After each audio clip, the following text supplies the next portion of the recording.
Welcome to The Art of Greatness. This is our pilot, episode number 1. We are very excited to bring on my first guest, my co-host, who has over $1.6 billion in sales, multiple awards across the real estate industry, about 2 decades of experience, a loving father, a husband, and also the founder of the agency Toronto. I'd like to welcome Peter Torkan. Damn, that intro was amazing, brother.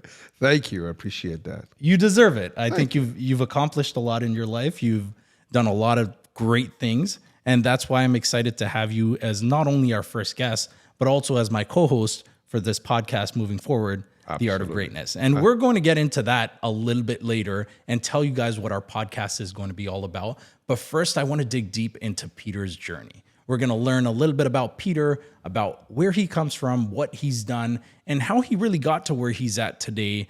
A lot of the wins that he's had, and he's had a ton of them, and some of the struggles, the things that he faced, the challenges that have truly shaped him into the human being and the leader that he is today. So I want to turn to you, Peter. So start us off with your journey before you moved to Canada. What was kind of your outlook on life? What were you doing? What was happening? And I want to go on early in your life and learn a little bit more about you and teach our viewers a little bit about you. Yeah, you're going really deep now. You're going way back. So, okay, I'll give you as much as I can because just for the sake of time. So I don't think I can fit everything into one episode, but let's just talk about a little bit. So been in Canada for about 27 years in Toronto. I had a sort of very, I don't know, how can I say it? Childhood of full of adventure. Okay, that's the better word to use. Placed in so many different countries. I've visited so many different places. So I started coming out of Iran in 1984. That was the first time I actually left the country. I went to Turkey. Of all the places, because we were going to go to Germany and stay in European countries with my father, of course. And but that didn't pan out because my father had to go back to Iran and take care of some business, and he had an import-export office back then. And so I lived in Turkey for 2.5 years alone. So Wow. At the age of, I can't remember, 11, I think. And then after 2.5 years, I was there. I was in Istanbul, and I was waiting for my father to come so we can go back, to continue our journey. But that didn't happen. Who were you staying with all this time? So my step uncle was there, and his friends were there. We were at a hotel. It's called Hotel Mas in Lalazar of Istanbul. And I remember those days they used to, their fuel system was coal. And the whole wintertime, you come out, you smell the whole coal in the whole city. It was crazy. But anyways, I don't want to talk about that. So I went back to Iran and stayed there for a little while. And then we decided to leave again. So we left the second time. And so this time we actually went with the family, and we went to different cities and countries along the way. So pretty much I've visited, I think, I've been to Russia, I've been to Germany, I've been to Holland, I've been to Poland, I've been to Austria, I've been to all of these places before I stationed myself with my uncle in Germany, and I studied in Germany.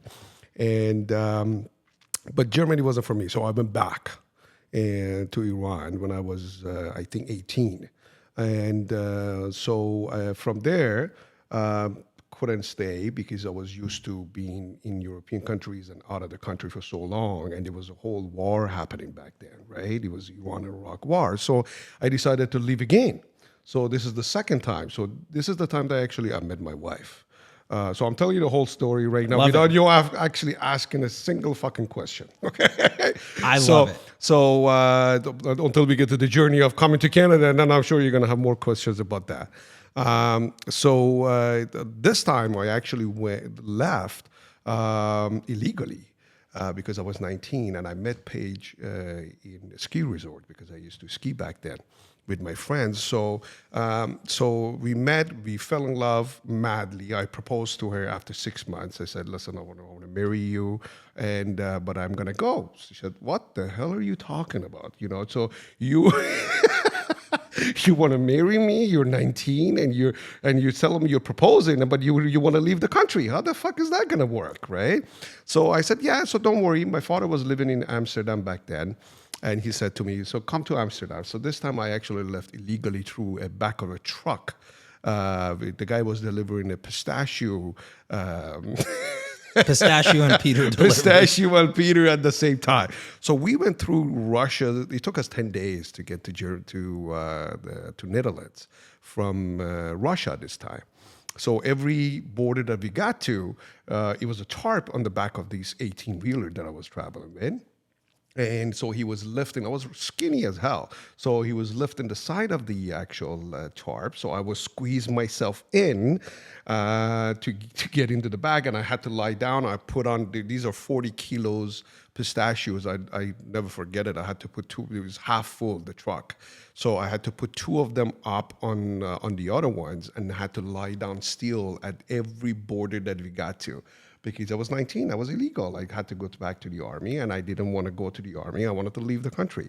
So anyways, long story short, finally we got to Amsterdam, to Holland, and I made a decision not to stay there for reasons of European countries are amazing, but I came in 19 and I saw there's all the legal weeds and everything was legal. It's still legal in back there. We just get legalization in Canada, but it was legal back there, and I didn't like that environment to raise a family because I knew I want to marry Paige, and I proposed. And at 19 years old, I said, to my dad, I said, Dad, I'm leaving. I want to go. After a month of being in Holland, he goes, where the fuck do you want to go? I said, he goes, I want to open up businesses. I want you to run it for me, and so on and so forth. I said, no, this Europe is not for me. So I called Paige. I said, we used to write letters back then, right? Because there was no internet. There was no such thing. This is 1994 I'm talking about, right? So I said to Paige, I said, Han, I called her up. I said, I'm not staying in Holland. I'm leaving. She goes, what are you talking about? So you said you want me to come to stay with you. We want to get married, but where you want to go? I said, I have 2 choices. So I told my father, I said, you need to make me some illegal papers or passports if you have to. And he did. So I had a couple of different passports, and I came illegally anyways through the airports, but that's a different story as well altogether. But I called Paige. I said, Paige, hon, I'm leaving Holland, and I'm going. So he gave me a choice. He goes, you want to go to California or you want to go to Toronto, Canada? So I said, Toronto, Canada. I could have said easily California, right?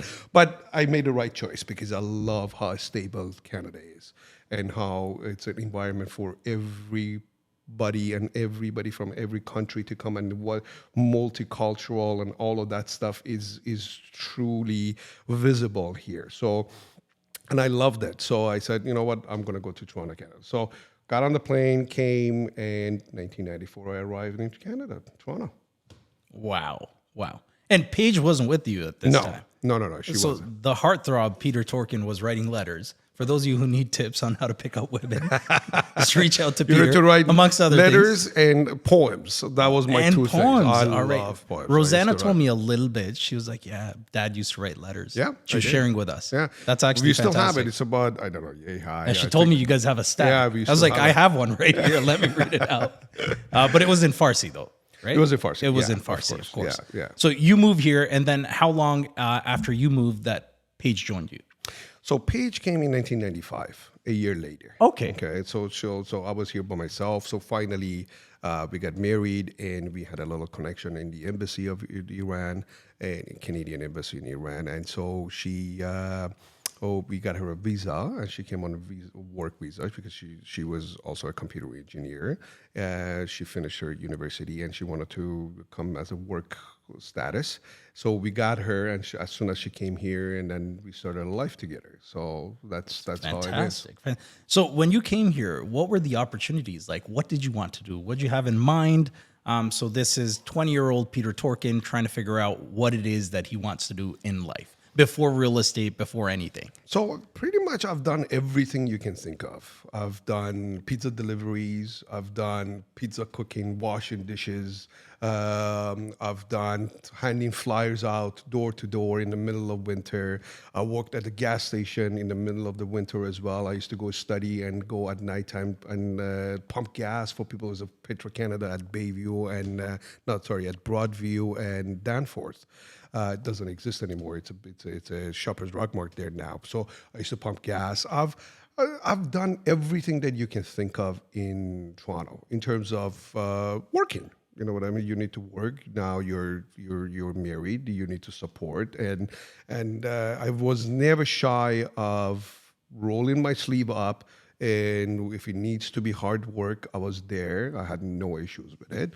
So I've done pretty much all you can imagine. So, Wow. So back then they used to pay $5 an hour, and you had to have a Canadian experience to wash and dishes. So when I went to apply for work, everywhere I went to, the guy goes to me, I applied for a dishwasher job, for example. He goes, "Do you have Canadian experience?" So what the fuck is a Canadian experience? It's washing dishes. What do you want? So what do you think I'm going to do? I'm going to drop your dishes because I don't have a Canadian experience and break them. So anyways, but I was aggressive. So I continuously worked from different job to different job, and I try to improve. Everything I do is just next one. So what's better than this? So if I leave this, what would be the better? And then in 1997, or 1997, I decided to get into sales. So I went to Paige. I said, Paige, hon, I think I love selling. I'm good at selling myself. Selling is an art of a lot of people, either they have it or they don't. Okay, in my opinion, it's just how would you come across when you're talking to somebody, and how can you sell yourself? If you can sell yourself, you can sell anything in fucking life. You're really selling trust, right? Trust, and if they trust you. Exactly. If they know you, like you, trust you, they will do business with you, ideally. Absolutely. Do you want me to continue, or you want to no, ask no, a no. question? I'm loving it. No, continue.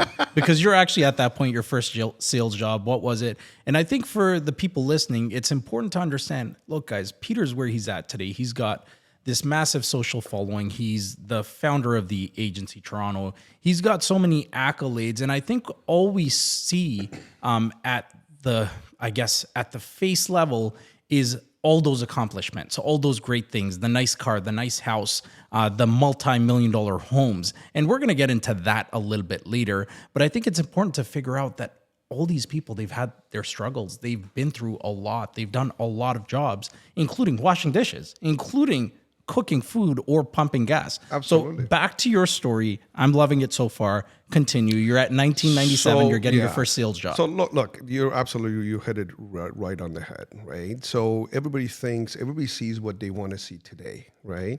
But they don't see where I've been for the past 27 years to get to the position that I am today, okay? And that's why I see a lot of talent of people, a lot of young individuals that they can't figure out what they want in life. That's the major thing. And I see they look for ways of becoming rich overnight. There is no such a thing. If there is, it won't last long because you haven't got the value of what your expansion is. It is joyful in everything you do. I brought so much joy to whatever I did. Doesn't matter if it was washing dishes, delivering pizza, cooking pizza, opening my own restaurant, and whatever the case was. I'll get to that. But that's what I love, right? I am present at everything that I've done in my life. I've been there, that moment, and that was a very educational and learning experience for me personally, and to make me who I am today. So let's go back to 1997. So I started my first sales job in 2001 audio video. Audio video. Yeah. Audio Yeah, video. it's still around. So it's still around. Yeah. So they still have some few locations here and there. And so I started my sales career there. I was always fascinated with electronics. I studied electronics a little bit, and I was always fascinated. I was really good at it. So I knew what's ins and outs of this is why I'm so good with social media and all of that technology thing, because it was just my passion to know what they are. And I even opened up TVs to know what the fuck is inside it and how does the TV work, how does VCR work. So I don't know if you even remember what VCRs are. Of course, I remember what VCR was. So anyways, so I got into You have to blow at the back of the tapes before you put them in. yeah, exactly. And I know sometimes he chewed the tape actually as well. So, but before that, it was actually 8 tracks. So in the cars and all of that. So that's my era. So anyways, 2001 audio video. That was my first real sales job. But before that, I actually. My real full-time sales job was 2001 audio video, but before that I actually sold Kirby vacuum cleaners door to door.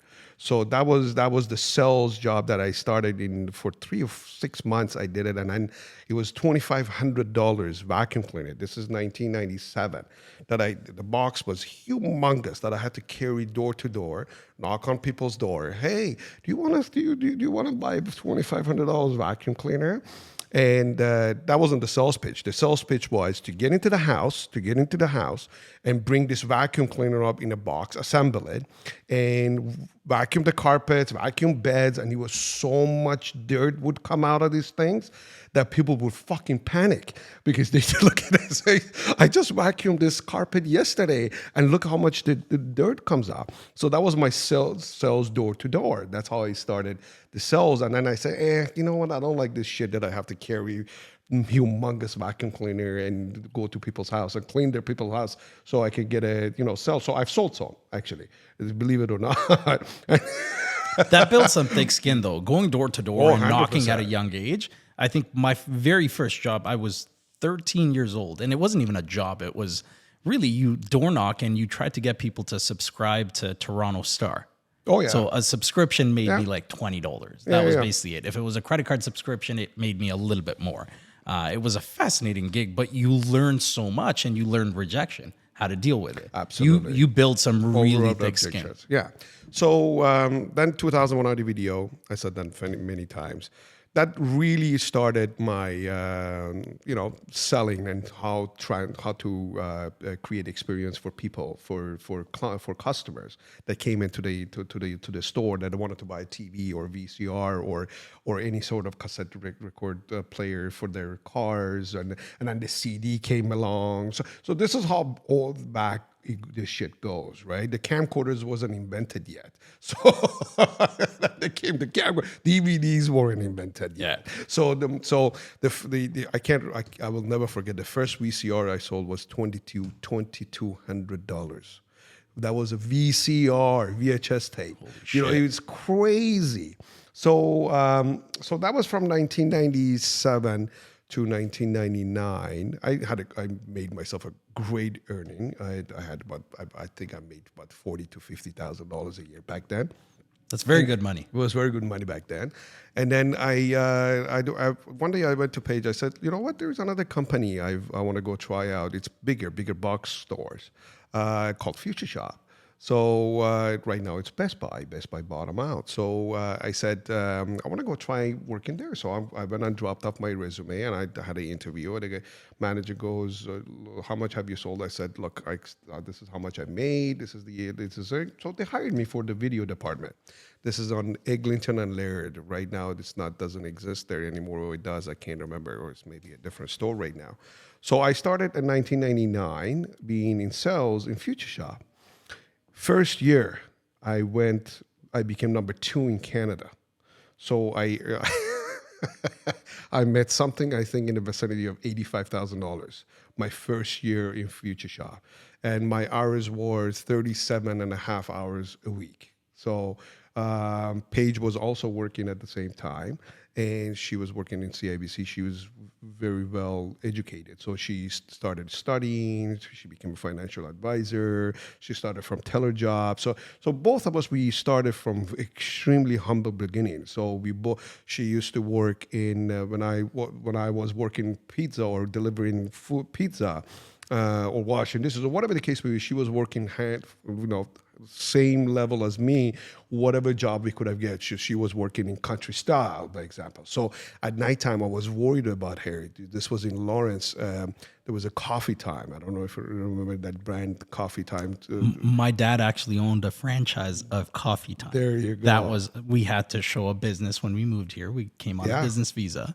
So we bought a Coffee Time on Queen and Airport. That's amazing. So she used to go and work night shift because that's all she could get.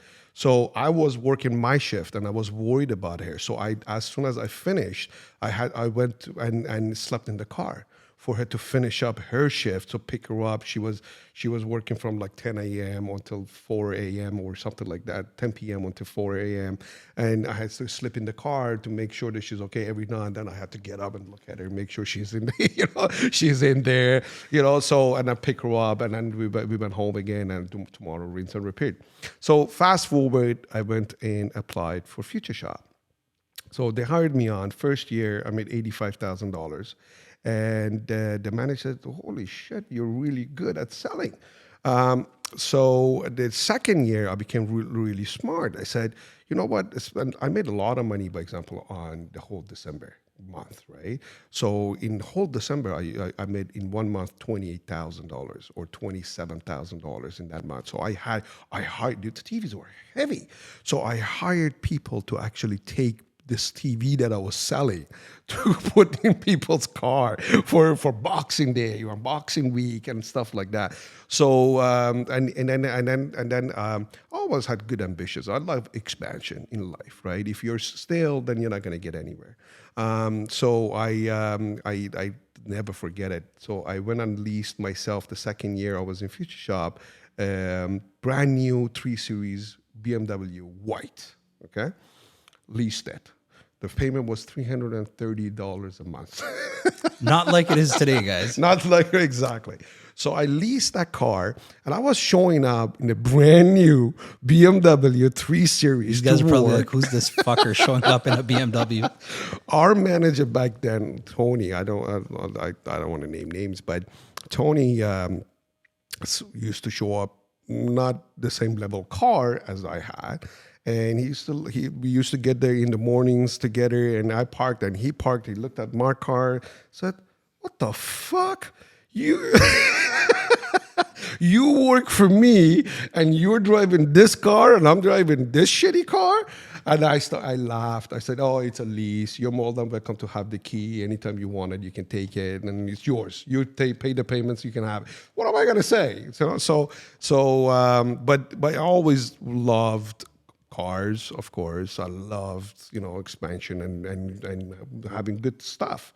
Travel, that's one of our favorites. Paige and I traveled around the world, and I've visited so many different countries. So the second year I made $120,000. This is year 2000. So that's a lot of money back then. My manager, I think he was making $60K. Our general manager that managed 5-6 stores was making $80,000. So these guys, they hired me and said, hey, listen, you became number one in the company. And I think I've sold something like we used to sell extended warranties, by example, right? So I think I sold like in a year $3 million worth of extended warranty, something crazy. I used to like I was really good at it, and I knew, and it was good for the client customers as well, because in case the TVs were at the beginning, they were coming out. If it breaks down, you need to service it, right? And it cost a lot of money because these things were expensive. The VHS came, the DVDs came, the camcorders came, the home theaters came. So I met a lot of people through that whole network, and so that was the second year I was there, and then I decided to, you know what, time for expansion again. So what am I going to do? I knew a gentleman that had owned the restaurant in Danforth. So he used to call Joy of Java. So Paige and I, we get together. He said, "Hon, you know what? Why don't we just go and open up our own business?" This is in So 2001, I'm this is guessing. 2001, Okay. correct. So 2001, so I bought his restaurant. So I bought him out and I took it to I never knew this. Yeah. This is Yeah. yeah. This This is is news to me too, guys. A lot of this stuff, most people don't know where Peter comes from. No. these are, I don't share these stories. I only share these stories with few people. But now this is the time, I think, if it's going to elevate people, because this is our podcast, and my intention with this is bring so much spirituality, because that's where I come from. I grew up in a very spiritual family, not a religious family. It's very different from being religion and spiritual. My aunt and uncles, they were Sufis. So back home, so I grew up in that environment. So I, that's the way of life today for me as well. So I'll get to that too if you want to. But that's the way I've been all my life. So even though I love the expansion part, but I always had that sense of connectivity with my source, with the infinite intelligence, and I was always happy. I was always positive, but that's not enough, because you always have trouble in life, and you go down, up, sideways, and you need to be able to anchor to something bigger than yourself, so you can dig yourself out on those moments. So I'll speak about that as well later on if you want. So Paige and I, we decided to go buy a restaurant in Danforth. So we went, we bought it, we changed the name. We bought the restaurant for $120,000. And we changed the name to Viva. So we made it into an Italian restaurant. So anyways, I had absolutely zero idea how to scramble an eggs or crack a couple of eggs even to make an omelet. So I said, what the fuck am I going to do? I had two chefs, and I said, if tomorrow, if these guys leave, what am I going to do? So for 6 months during the daytime, I worked at the restaurant. Paige quit her job as well. She was still working with CIBC. She was a financial advisor there. But it was hard because she was going to work in downtown Commerce Court at CIBC, and at nighttime she used to come to the restaurant to manage the restaurant with me, right? Because I had to go on to college. I went to George Brown College, culinary school. Yeah, so I said, you know what? If tomorrow these two chefs of mine quit, they don't like my face and say we're leaving, or whatever the case may be, what the hell am I going to do? So it was a very busy restaurant. So I went 6 months, and I taught myself how to cook.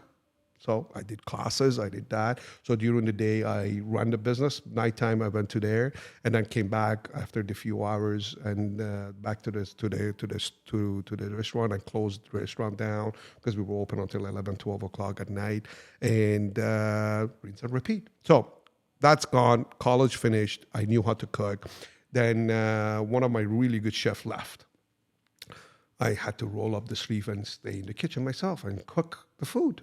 So the restaurant was a very family-oriented restaurant, and it was that we used to do Saturday and Sunday brunches, and we used to sell 1,200 eggs every Saturday and Sunday. People would line up and it wasn't a small restaurant. The restaurant had about 90 or 120 seats, and people line up for hours outside the door just to get in to have breakfast.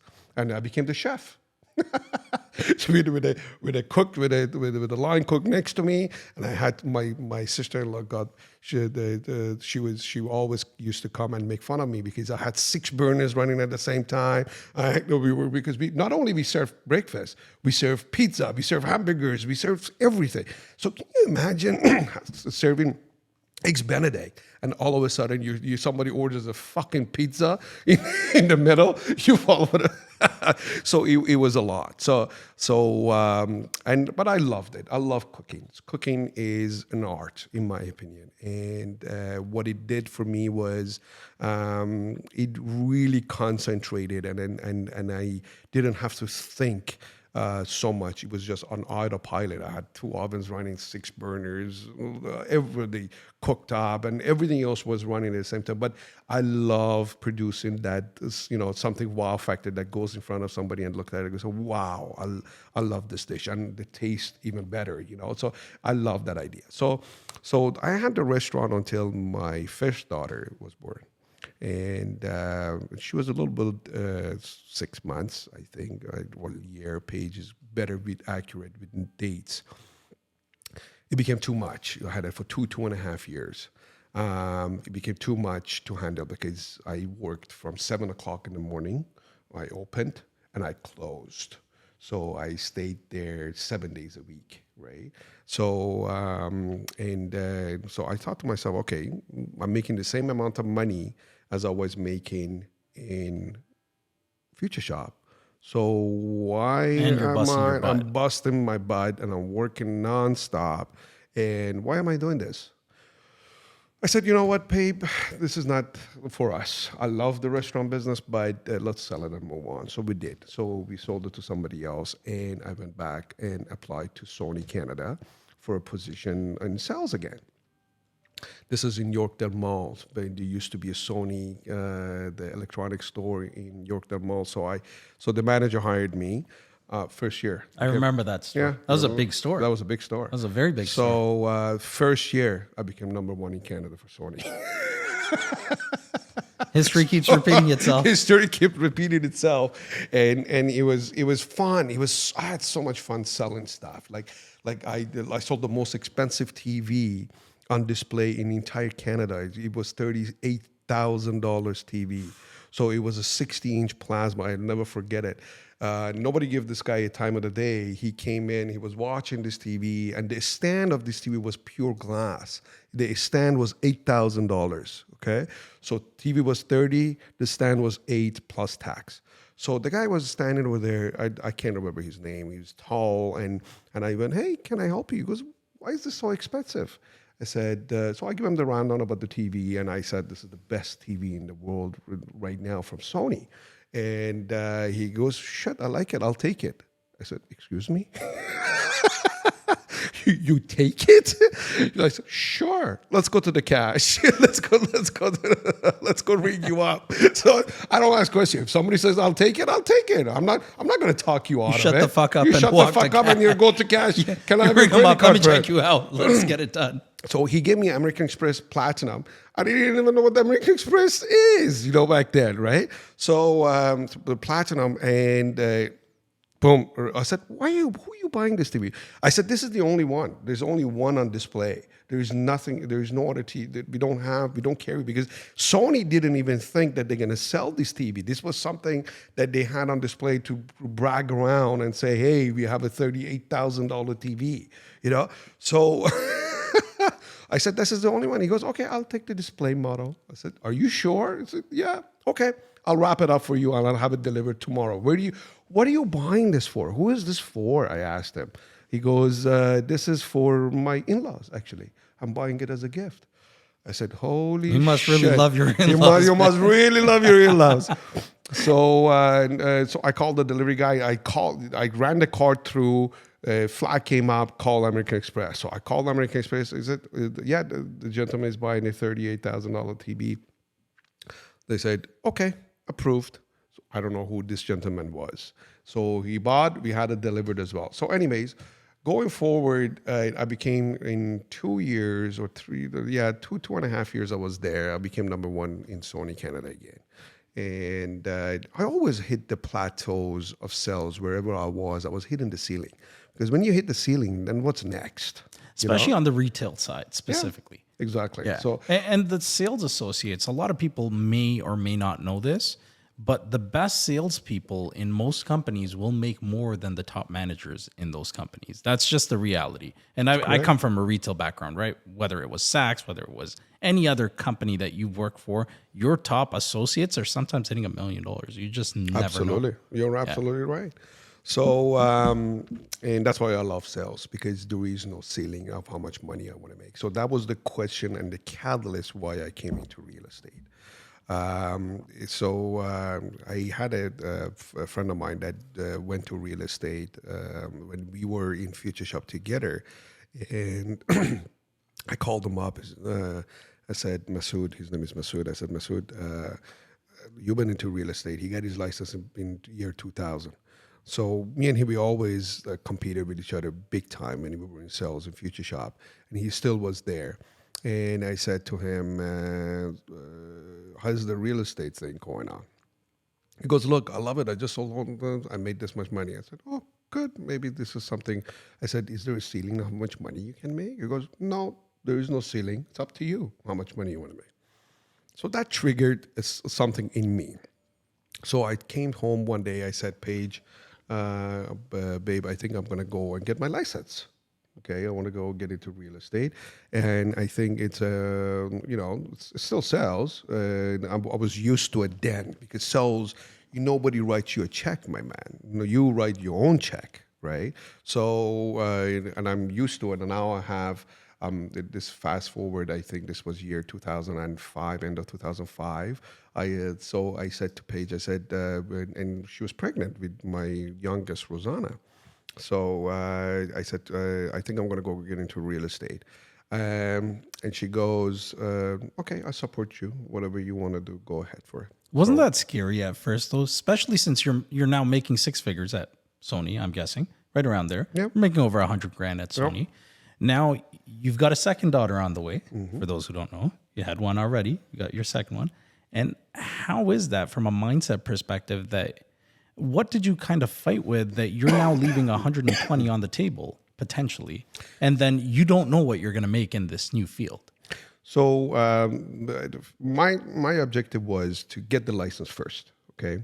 So in 2005, I was working full time in Sony, and I was coming home at 11 o'clock at night, and I studied like until 1 o'clock, 2 o'clock in the morning until my eyes couldn't see anymore, and then I fell asleep.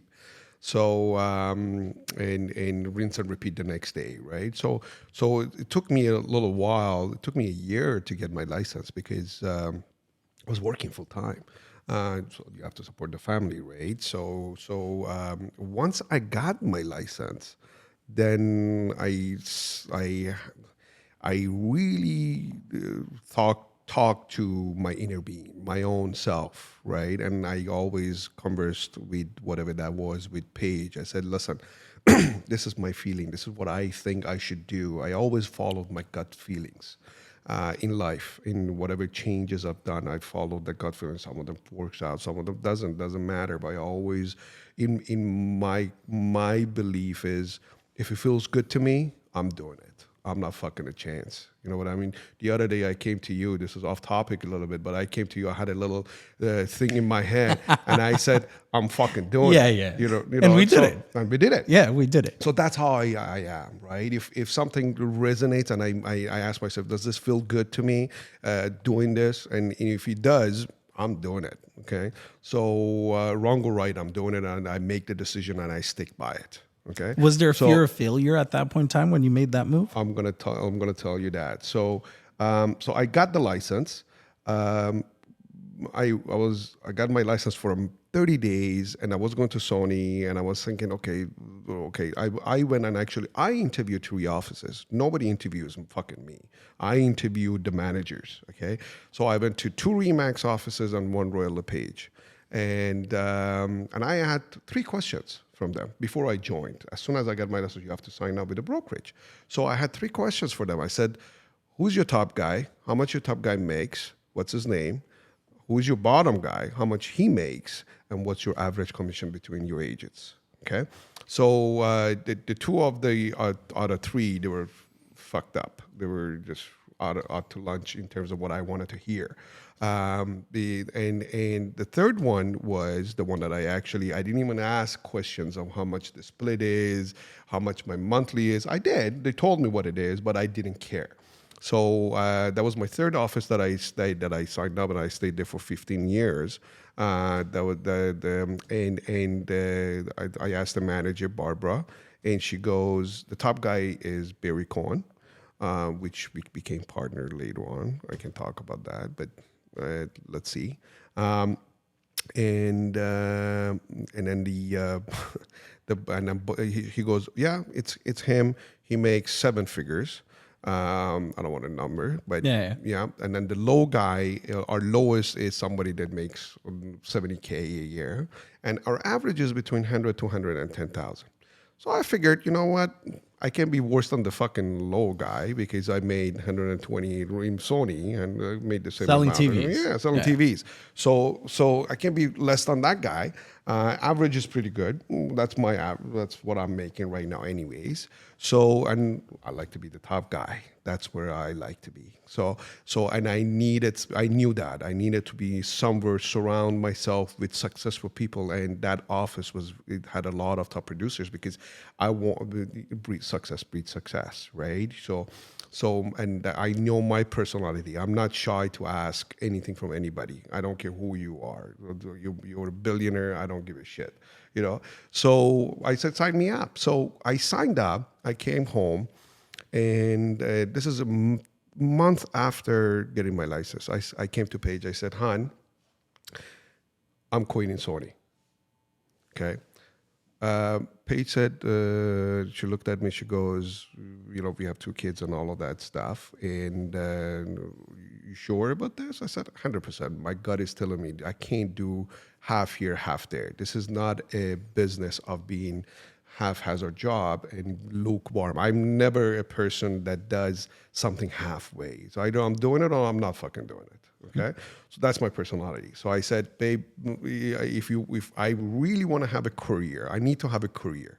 Selling in retail store is not a career for me.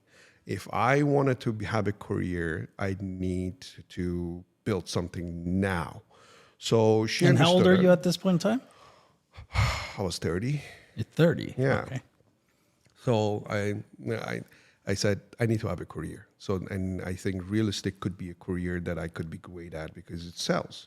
And it's all has to do with my hustle, not anybody else's hustle.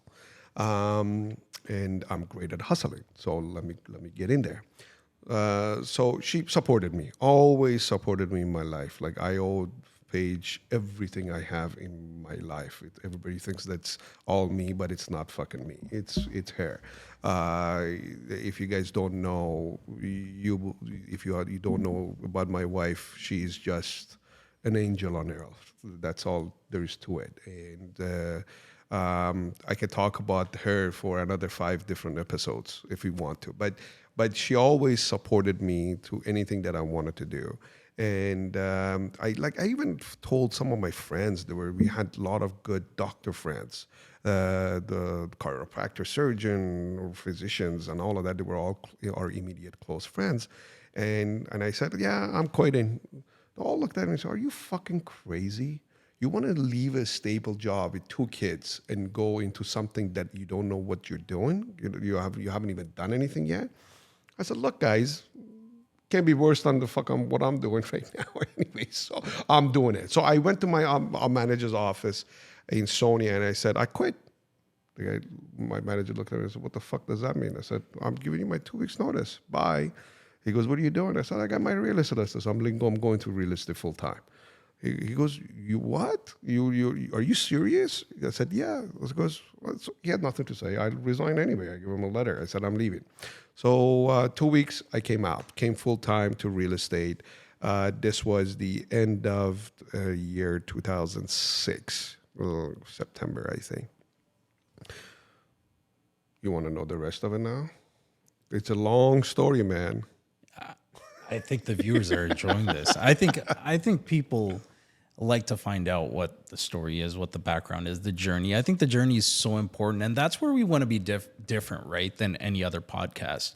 Our goal is to bring you the full journey. Our goal is to bring you their story instead of just me asking cold questions. Okay, Peter, what should people do if they want to join a brokerage? Well, what did Peter do when he wanted to join a brokerage? I think look at him and take a look at that. Use that as inspiration for yourself. If you're 30 or 40, doesn't matter how old you are, you want to make the move, see what support you have, see what you can do. And it's never too late to make that move. He's taken jumps from whether it was Future Shop making 6 figures to buying a restaurant, which was really a shot in the dark, right? Nobody knew if that was going to be successful. He had no prior experience running a restaurant, and most would say that was a stupid move. But at the same time, it taught him what to do, right?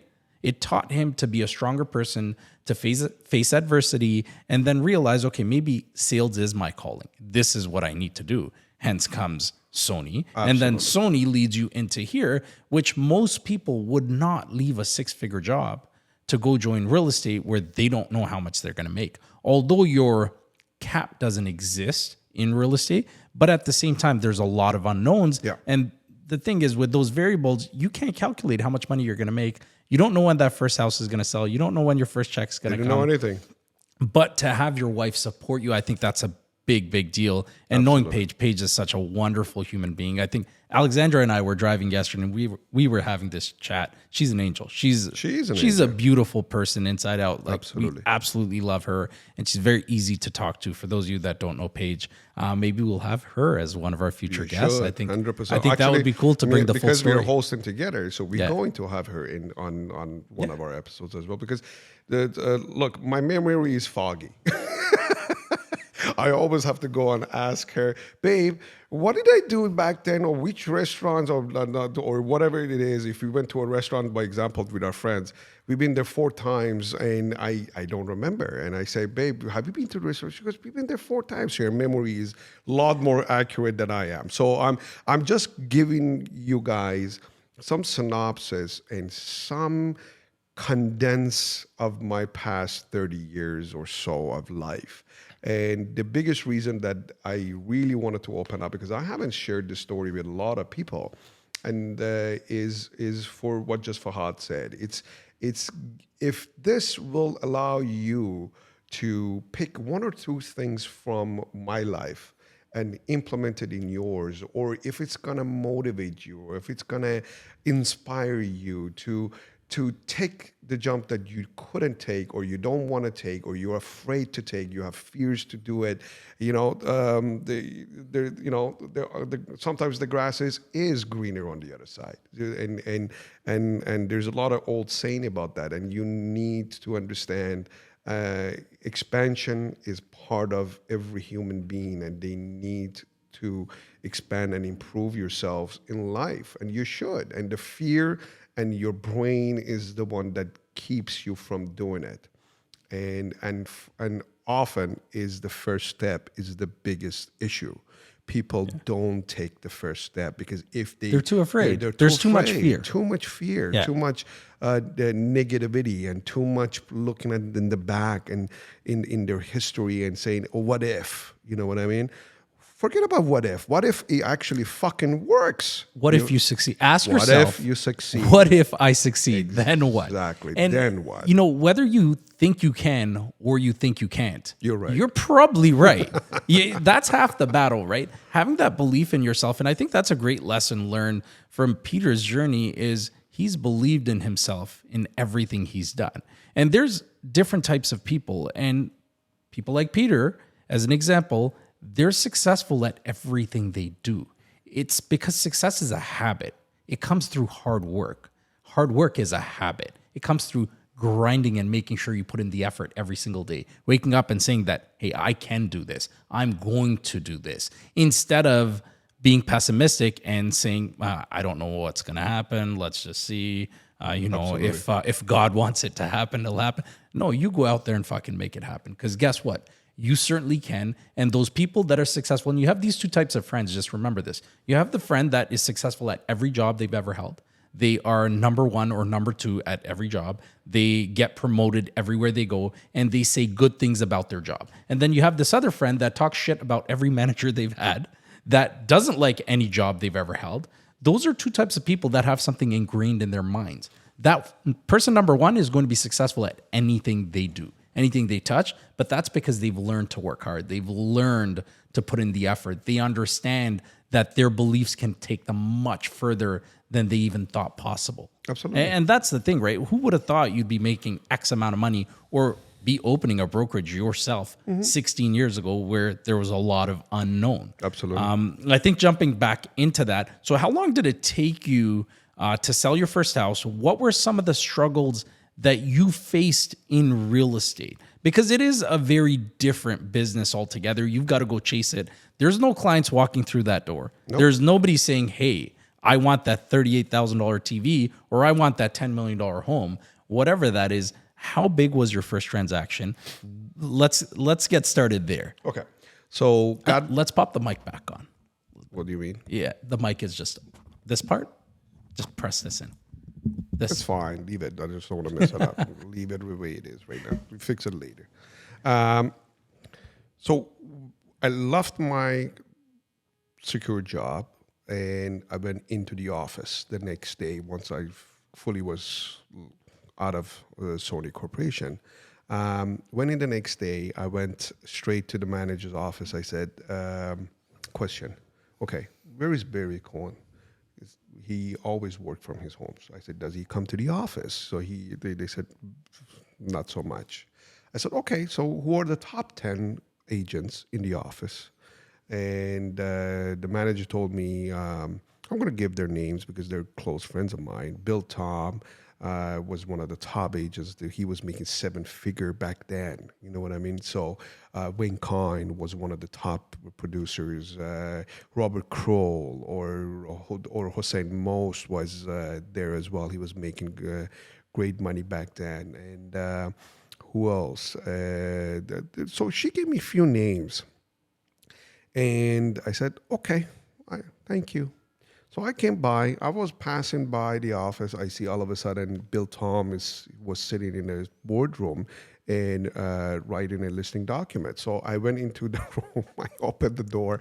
I closed the door behind me, and he was writing the paperwork. He was filling up a listing paper. He goes, "Who are you?" I said, "Hi, I'm Peter. I just joined." He looked at me. Okay, can I help you? He goes, yeah. I said, can I ask you a question? He goes, I'm in the middle of something. I sat down. Such a you thing to do. I didn't even take a fucking no for an answer. I just sat down on the table across the street, across the table from him. I looked at him. I said, I heard you were one of the top producers in the office. He goes, yeah, thank you. I said, okay, so I have a question for you. He goes, what? He goes, I'm in the middle of something. I said, give me a few minutes. He goes, what's the question? I said, how do you get listings? So I'm sitting in front of this guy he's one of the top guys. He's making over $1 million a year. And I'm asking him, I just got literally my license. And I'm asking him, how do you get listings? How do you do your business? So me and him, we had good conversations. I picked his brain. I asked questions. I said, okay, thank you. I came out. Where is Wayne Cohn? So office. So he was on the second floor. I ran upstairs. I said, knocked on the door. Wayne opened the door. Wayne, I love you. You know that. So he opened the door and I said, are you Wayne? He goes, yeah. I said, I heard you were one of the top producers. He goes, yeah. I said, so what the fuck do you do to make money? So I went to one producer after one producer after one producer, and I picked their brain. So Wayne was great at geographical farming. He still is. All of these people became really close friends after, and they're still my friends up to today. So I went after one after each other, and I picked their brain, and I accumulated as much as knowledge as I could from each one of them, right? And I said, okay, now we need to grind. Now is the time for the grind. So I had an office. I went that the manager gave me. It was, I don't know, 3 feet by 3 feet, or it was very tiny with a little desk and a phone in there.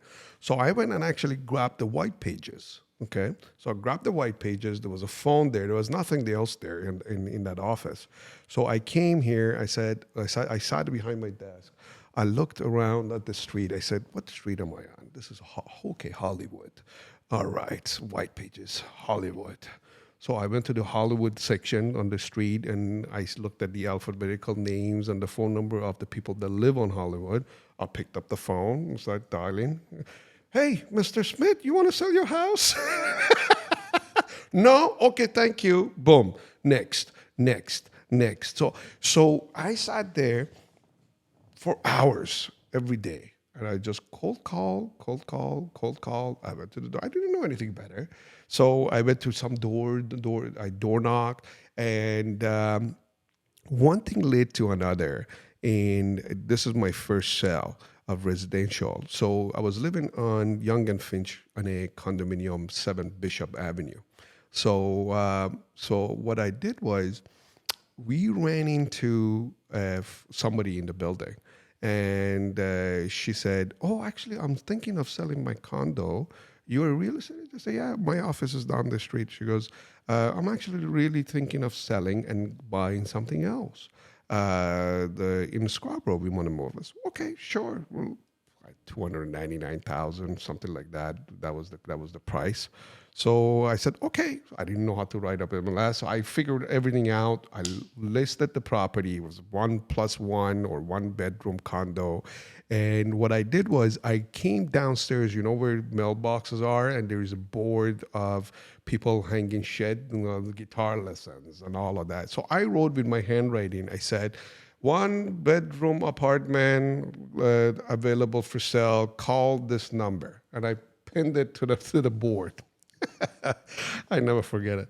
So somebody called me the next day. His name is David. He called me actually a month ago. His name is David. He goes, "This is regarding the apartment that you put for sale. Is it available?" I said, "Sure." So I took David through. I double-ended that property. That was your first That was transaction. my first. That's pretty fucking impressive. You double-ended your first transaction. I sold it to him. I sold it to David. I took them and I went to Scarborough and bought him a $450,000 house. And then one day I was on the street door knocking, and I run into one of the clients that used to come to my restaurant, and she loved my food, and we saw each other, and all of a sudden she goes, "Wait a second, I know you." I said, "I know you," and one thing led to another. She wanted to sell her mother's house on Villadale. Okay. I can't remember, number 943, 920. I can't remember the exact number, but she goes, "I want to sell my mom's place on Villadale. Can you help me out?" So, absolutely. So I got the listing.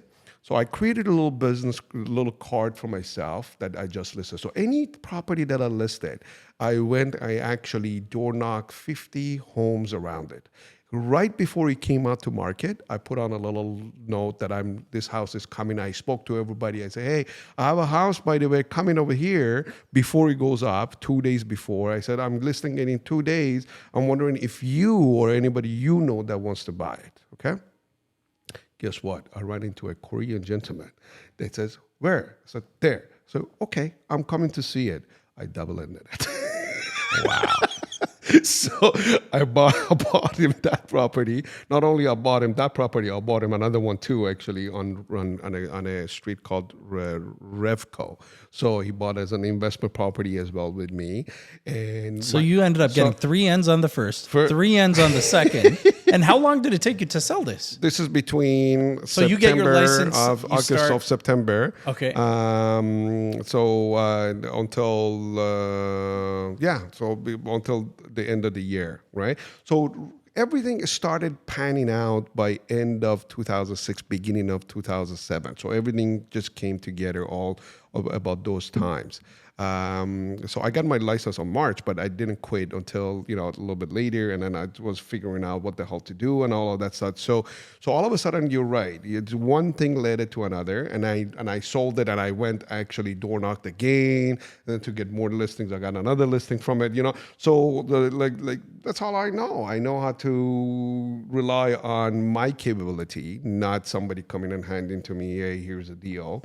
And so one thing led to another. In year 2007, which was my full year in business, by the end of year 2007, I didn't. So I had a lot of sales, double ends, and all of that stuff in regular transactions. And my manager came to me and said, "Look, there is a project downtown. It's called One Blower by a company called Bazos International." They have a sales thing. One Blower, one of the fucking best addresses in Canada, as you can imagine, right?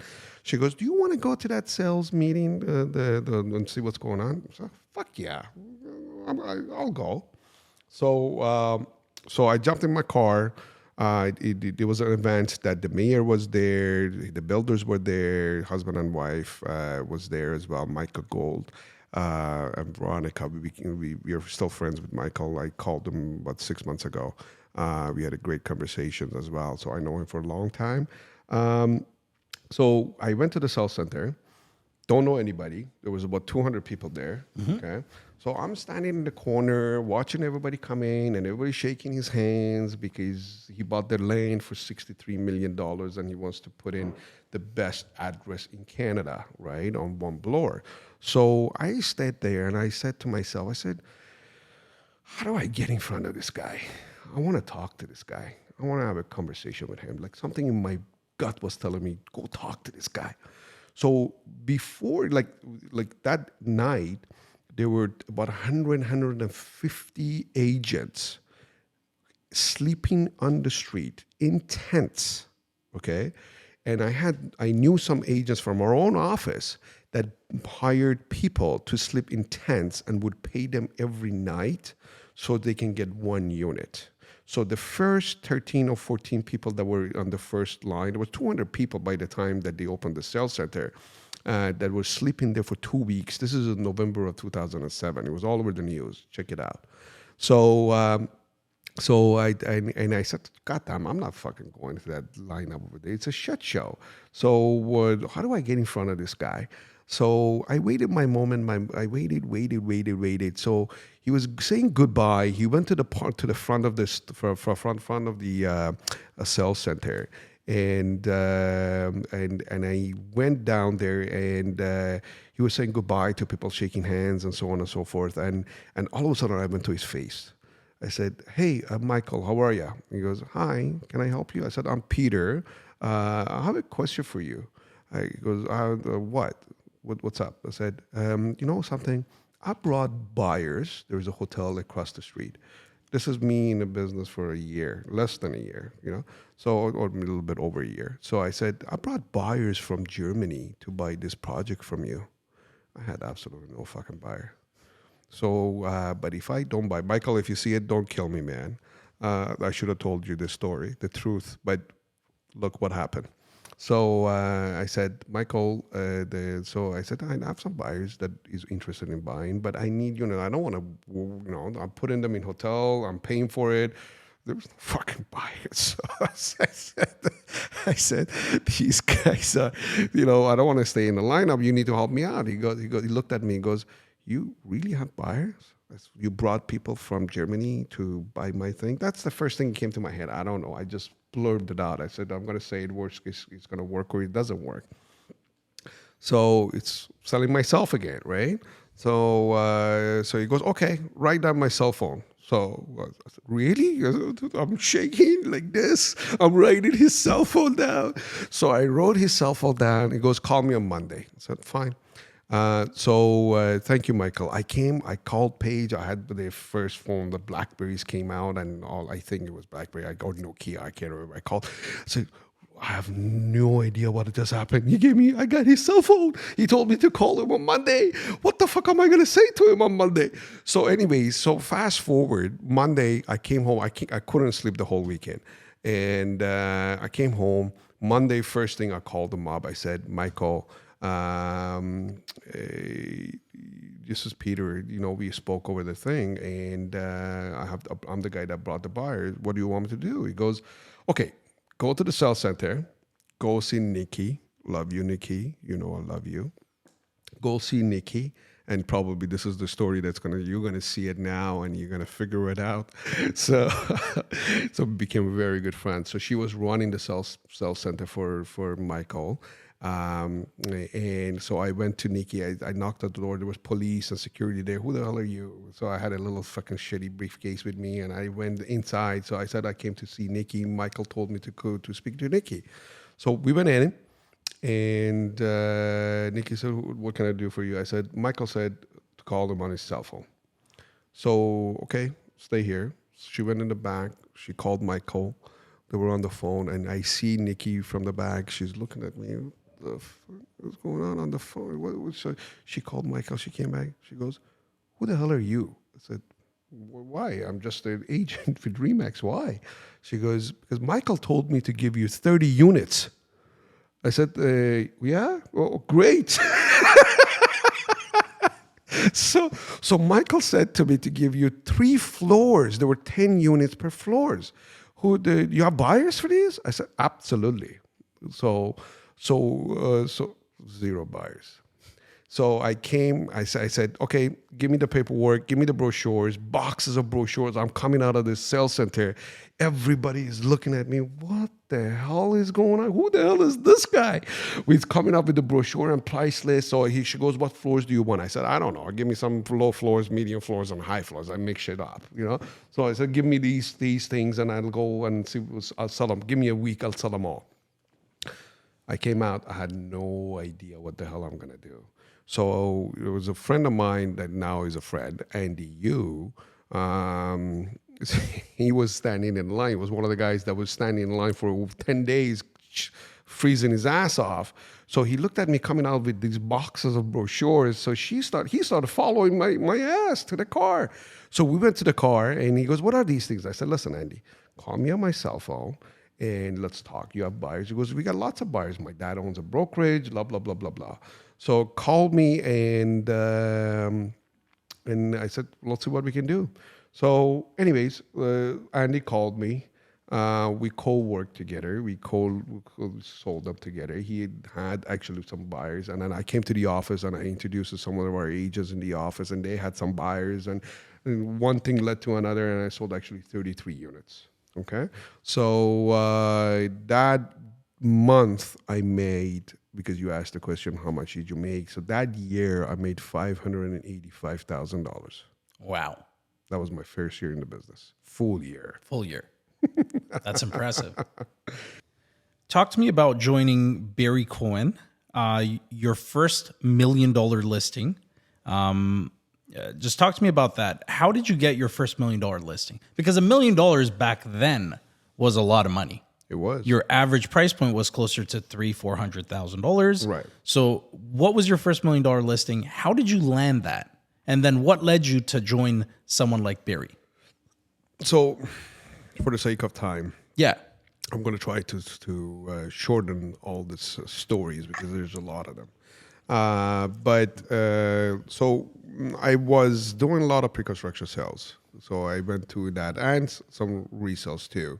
But I figured because every builder, they wanted to, the word got out that Peter is selling this X amount of pre-construction. And I did that quite well in different projects. So some projects I sold 96 with teamworks of other, of course, with collaborations. But it became a really great stream of money coming in.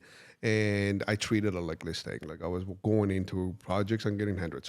So fast forward, I was getting really burned out from it, right? I was getting tired because I was working really long hours. And it was really tense of selling all these units. So I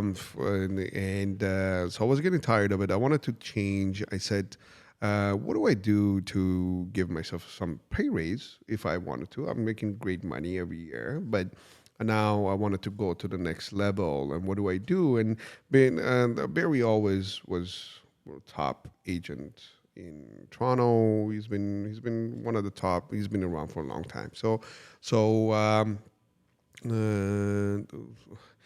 The way that worked out is, I'm just going to give you quickly. So I went to him. I said, look, give me a business card and I'll bring you business. Okay? That was it. That was the conversation. I said, just give me a business card with your name on it and my name on it. And I'll go make both of us money. That was the whole conversation. And he goes, okay, I'll give you a chance. Okay? So first year joined him, it was 2011. I completely shut off the pre-construction. Like they were calling me from the biggest developers in Toronto. Hey, how many units do you want? How many floors do you want? I said, none. I'm not coming. So everybody's saying, what the fuck is wrong with this guy? He's saying no to money. But I wanted to change my whole concept of business. I wanted to go after luxury and that's the way I am. I need to. I can't play with different chapters. I don't like that, right? If I'm focused on something or if I'm concentrated, it's 1,000% concentration there.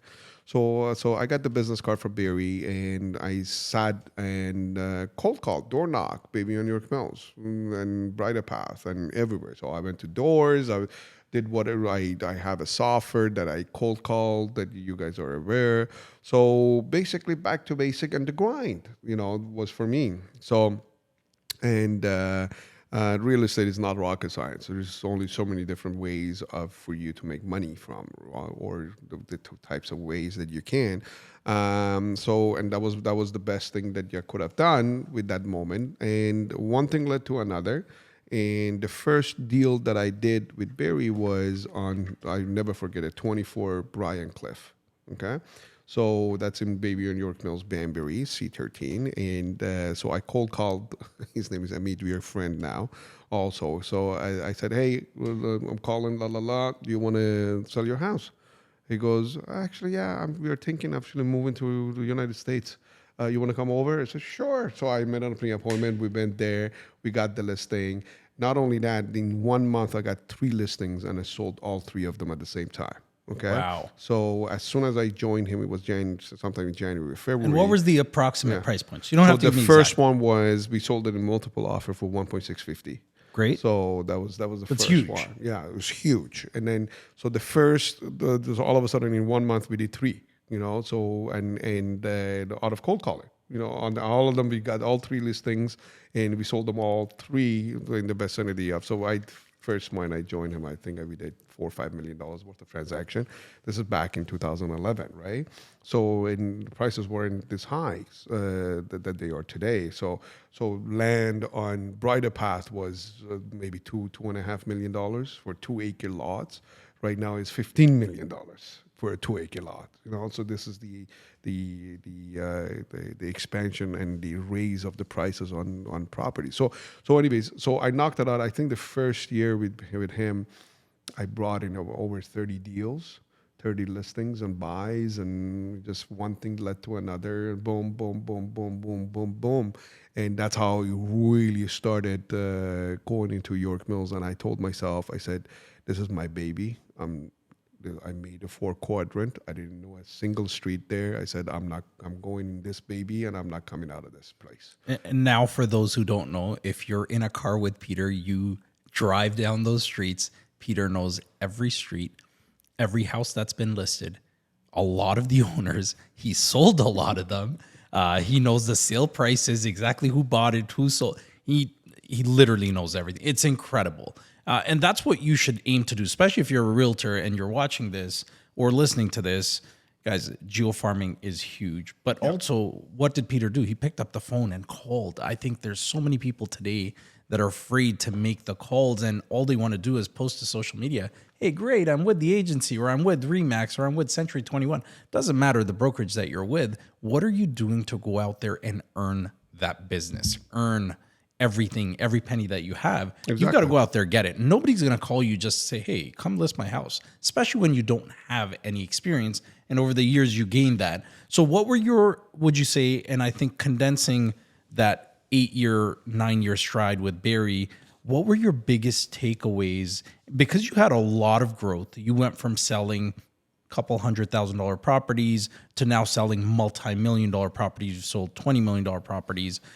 So what were your key takeaways from working with Barry? Would you say 2 or 3 things that you truly executed really well and truly learned?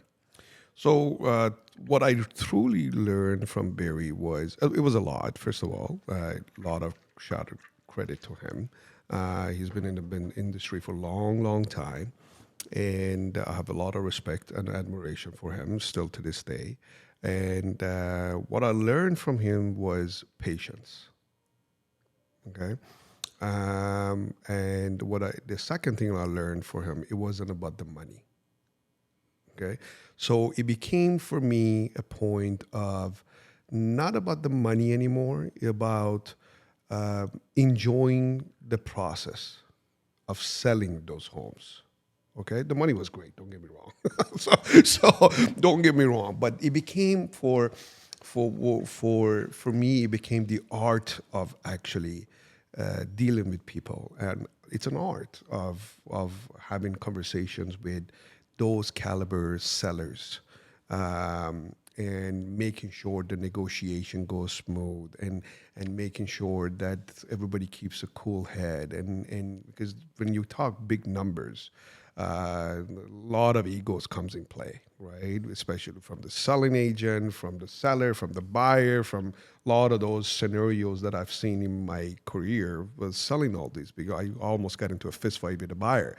But I don't want to tell that story. But anyways, but what I'm trying to say is just you need to learn to be patient, and the money will follow. It's not about the money anymore. It's about making sure you deliver such an exceptional service, Experience. experience, and negotiation skills that will result in coming back to you tenfold and millionfolds. It's just opened a whole different world of real estate to me. That was the answer. I love it. That's fascinating, right? Because you've now elevated yourself into a whole other league, whole other ball game. You're in the big leagues now. You're listing homes on Bridle Path, York Mills, Forest Hill, and Yep. all these affluent areas of Toronto. And not to say that you haven't taken listings that are smaller either. Yeah, You've I've still taken done it that. all. I'm still doing that. But I think keep that in mind, guys. For anyone who's looking for that inspiration on how to get into the luxury market, it's not because he had a Maybach or a Lamborghini that he was driving.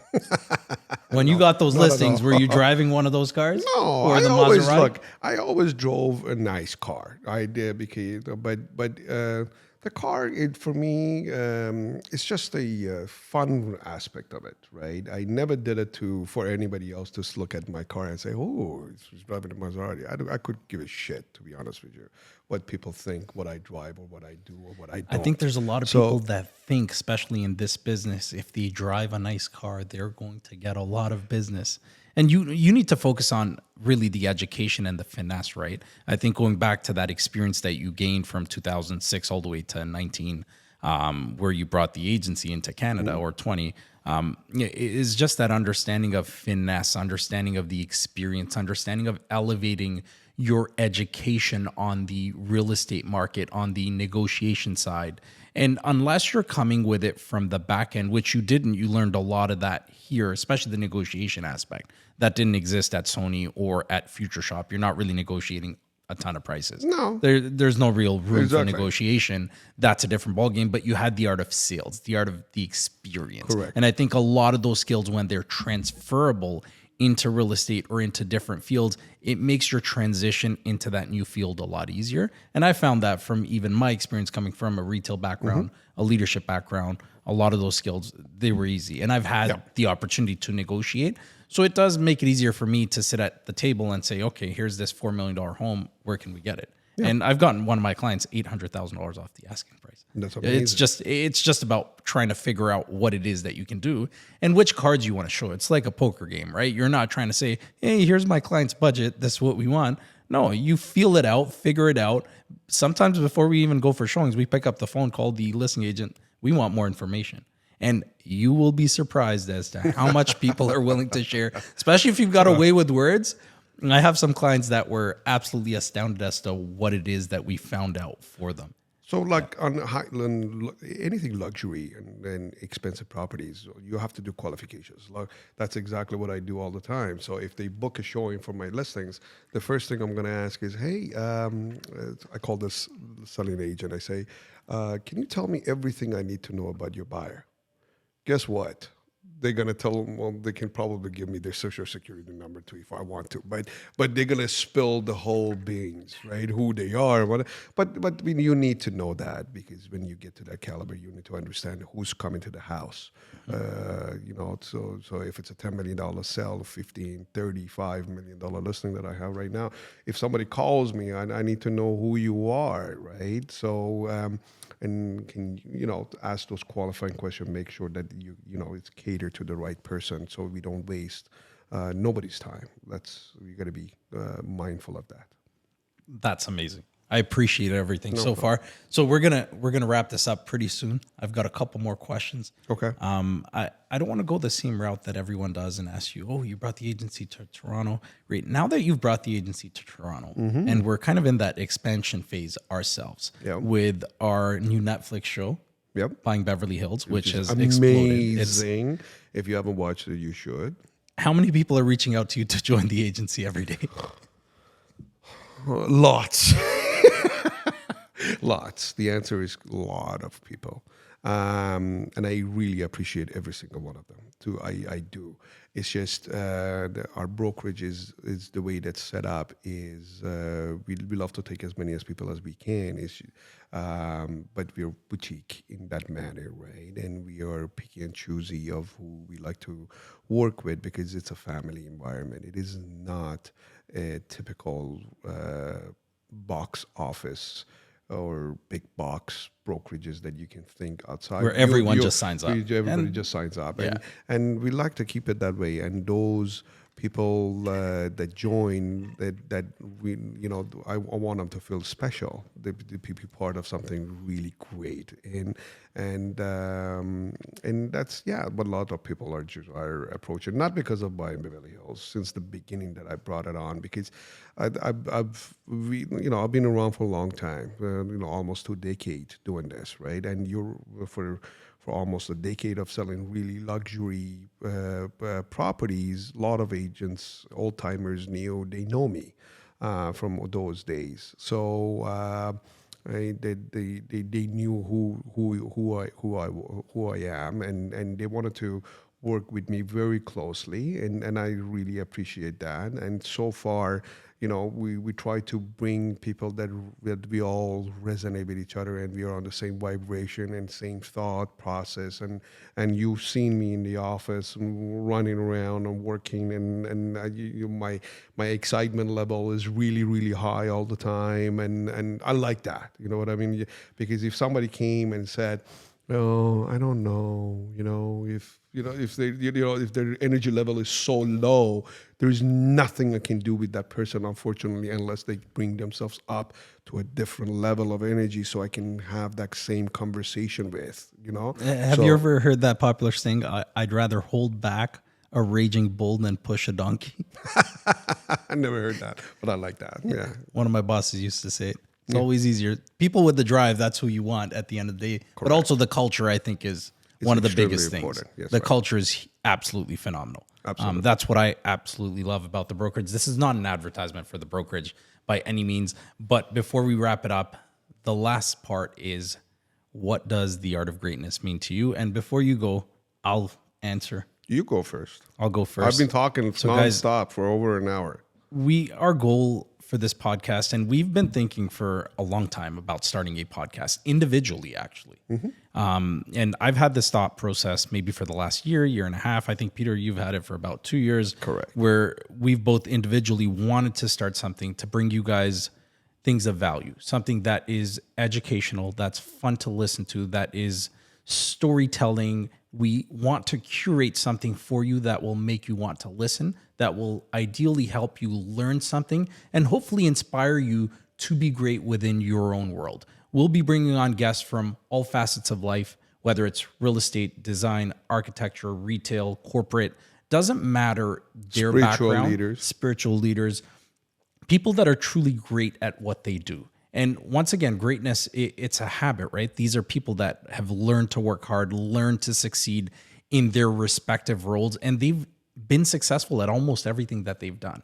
And these are the people that we want to invite, and we want to shed some light on their story, on their wins, on their struggles, on how they've gotten to where they are at today. I know at face value, we see social media, we see the nice cars, we see the big homes, we see everyone doing so well, but I think there's so much to uncover and peel back the onion to figure out what that true struggle was, where they really came from. And I appreciate everything that Peter shared with us today. Failures too. Don't forget. Oh my God. Because look, it's not always rosy, right? No, God, no. And the hard work and all of those stuff that's been through everybody's journey that to get to their success level that they are. to get to a success level and perform at a very high level, there is no such thing as free lunch. No. Okay, so it's impossible for somebody to get to the levels that they think they want to get without sacrificing and without working extremely hard at their talent and whatever they love to do. Okay, and you're absolutely right. You nailed the head. You hammered. What's that saying? You nailed the hammer on the head, or Something like that. Something like that. And with what you said, this podcast is about adding value to your life. This is about improving your inner beings. This is about, that's what I like to see about it. I like to open up that conversation within yourself, with your higher being and your source, and finding out your true callings. I always believed in this, and I still do. If I don't love what I'm doing, I'm not doing it. I agree. And if I don't feel good about it, I'm not doing this. Yeah. Like, whatever that is, whatever that is. Here's the issue that I see with a lot of people out there. Number one, they don't even know what they want. You follow? So the biggest hurdle of a lot of people is they don't know what they want in life. That's the biggest challenge. Once you know what you want, then once you know that desire, that what drives you, whatever that is, guys, whatever is resonating with your soul, that's your passion, and that's where your focus should be. And once you focus on whatever that passion is, I will guarantee you, you will be successful, no matter what that is. If you want art, you want cooking, whatever it is, doesn't matter. But the first thing is you need to figure out, what the hell do you want? That's the first one. Then once you have that and you feel good about it, and if you're loving it, there is no doubt in my mind that you will be successful. And this podcast, I want it to be something that will add those values for people. And maybe they say, you know what? This is what I want. This is what I want out of life. And they'll get it. Amazing. All right. Thank you again, Peter. We appreciate it. Lots of love to you guys out there. Thank you for listening, staying till the end of the podcast.